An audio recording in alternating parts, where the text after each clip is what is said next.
You've been walking past these plants your whole life without knowing what they actually do. Not to your room, to the people inside it. 5 plants that grandmothers across the world kept near their doors for hundreds of years.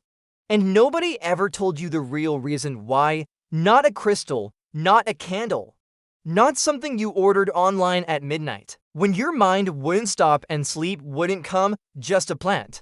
But these 5 specific plants have been chosen across cultures, across centuries, across thousands of miles by women who never met each other and never spoke the same language.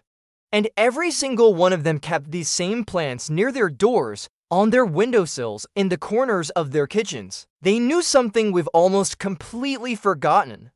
Stay with me because the third one on this list was used in purification ceremonies across 4 different continents, and the 5th one has been quietly growing in English cottage gardens for centuries, carrying a secret that almost nobody who tends it actually knows. The first one is lavender, and I know what you're thinking. You already know lavender. You've seen it on every candle and every bath product and every sleep spray on the market. But what the wellness industry sells you is a shadow of what this plant actually does when it's living and breathing in your home. There's a kind of tiredness that sleep doesn't fix. You know exactly what I'm talking about. You go to bed. You close your eyes. You wake up 8 hours later and something is still heavy. Not in your body, somewhere deeper in the place where you carry everything you haven't said out loud. Everything you're quietly holding together so nobody else sees the cracks. That heaviness lives in homes too. You've walked into rooms that had it. That low, invisible weight sitting in the corners. That tension nobody names but everybody feels. Here's what your grandmother knew that the sleep spray companies don't put on their packaging. Lavender has been placed in English homes since the 1200s. Women tucked dried bundles above doorframes and under pillows not because it was pretty, but because they watched it work. They watched the heaviness lift. They watched the people they loved sleep deeper and wake softer. Generation after generation, the same plant, the same quiet miracle. And you've been buying the spray version your whole life when the real thing costs £3 at any garden center and works while it's alive in ways the bottled version never could. Put a living pot of lavender where your morning light hits it. Don't do anything else, just put it there. And pay attention over the next 2 weeks. Not to the plant, to the people in your home. To the conversations in that room, to whether the weight that's been sitting in that space starts, slowly, without anyone deciding it, to lift. The second plant is rosemary, and this one is going to change how you think about your front door for the rest of your life.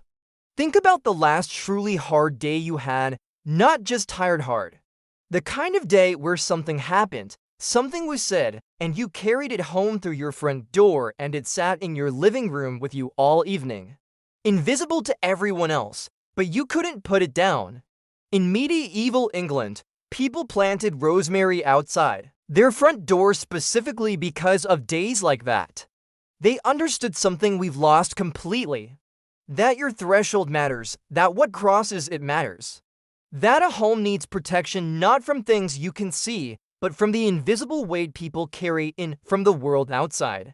Rosemary was the first line of protection, sharp and clean and alive. A guardian you never had to ask to show up because it was always already there. Women in Italy and Greece still keep it at their entrances. Not because of tradition for tradition's sake. Because they've seen what happens when it's there and what happens when it's not. Put a pot near your front door. And when you come home from one of those days, brush your hand through it before you go inside. That sharp, clean scent hits something in you immediately. Something resets, like the house itself saying, "You're here now." Whatever you are carrying out there, you can put it down. The third plant is snake plant. And I want to tell you something about this one that genuinely stopped me when I first heard it. In parts of West Africa, long before anyone had heard of NASA or air quality research, families kept snake plants in the rooms where their children slept, specifically there. Because they understood that the night is when we are most vulnerable. When the mind runs, when the fears get loudest in the quiet. When everything you held together during the day starts to come apart in the dark. The plant was protection for those hours, a quiet guardian for the people you love most when they can't protect themselves. Then decades later, NASA runs a study on air purification in enclosed spaces and finds that snake plant is one of the only plants on Earth that keeps producing oxygen through the night, while every other plant has stopped. While the whole house is dark and quiet and sleeping, it's still working. To completely different worlds, to completely different centuries. The same plant, the same room, the same purpose. If there is a room in your home that feels heavy, that feels like sleep there is never quite restful, that feels like something sits in the corner that you can't name, put a snake plant there, in the corner where the heaviness lives, and let it do what it has always done in the dark when nobody is watching. The fourth plant is mint, and this one is going to bring someone back to you. There's a smell that lives somewhere in almost everyone's memory. Sharp and green and clean, the smell of a kitchen that meant safety. A kitchen that meant someone was there. That meant for just a little while everything outside could wait because in here, in this room, with this smell, you were held. For most people in this country, that smell is connected to one specific person. You know who yours is. Ancient Egyptians placed mint in their most sacred spaces. Greeks rubbed it onto tables before guests arrived as a gesture of welcome older than most of what we call history.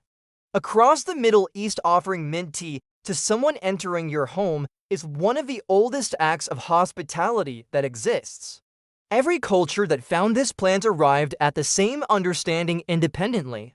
It clears what's stale, it says something fresh is beginning. It tells every single person who walks through your door that they are welcome. That this is a safe place, that they can exhale. Put a pot just inside your front door or on your kitchen windowsill. And then watch what happens to people in the first 3 seconds after they walk in.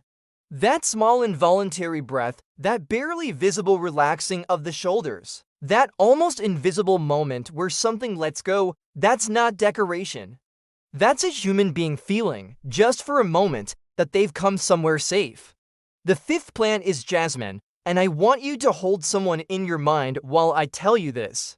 Not someone easy, someone complicated. Someone you love in the way that has history in it, weight in it. A mother you don't always know how to reach. A partner you've been tired alongside for a long time. Someone you've been slowly losing and don't know how to get back. For thousands of years across Persia, India, the Mediterranean, jasmine was grown near windows and doorways for one specific reason. Not because it's beautiful, though it is, but because the people who grew it understood what it does to human hearts. It opens them, not all at once, not dramatically. The way a hand unclenches after holding on for too long. The way a conversation that was heading somewhere difficult quietly, without anyone deciding it, goes somewhere else instead. The way the person across from you suddenly seems slightly more reachable than they did this morning. There is a particular kind of evening that jasmine creates. Window open, the scent moving through the room slowly. Something in the air that makes the hard thing a little easier to say. That makes the silence between two people feel less like distance and more like rest. Your grandmother may have had it outside her window. She may never have explained why, but every summer evening when someone she loved sat with her in that room, something softened between them that had been hard for a long time. You can have that, it's not complicated. It's not expensive, it's a plant on a windowsill and a window left open on a warm evening. These 5 plants are not a cure. They're not magic, nobody is telling you that. But your home has a feeling right now, today, in this moment. And that feeling is doing something to everyone who lives inside it and everyone who walks through the door. For thousands of years, human beings understood that living things change the energy of a space. That the right plants in the right places make a home feel like somewhere people want to stay, want to come back to, feel held by even when everything outside is hard. That knowledge got quiet somewhere along the way. But it never left, it was just sitting on a windowsill. Waiting for someone to remember it. If one of these plants reminds you of someone, drop their name in the comments. Just their name, nothing else needed. And if this brought something back that you didn't expect, share it with one person whose home could use it.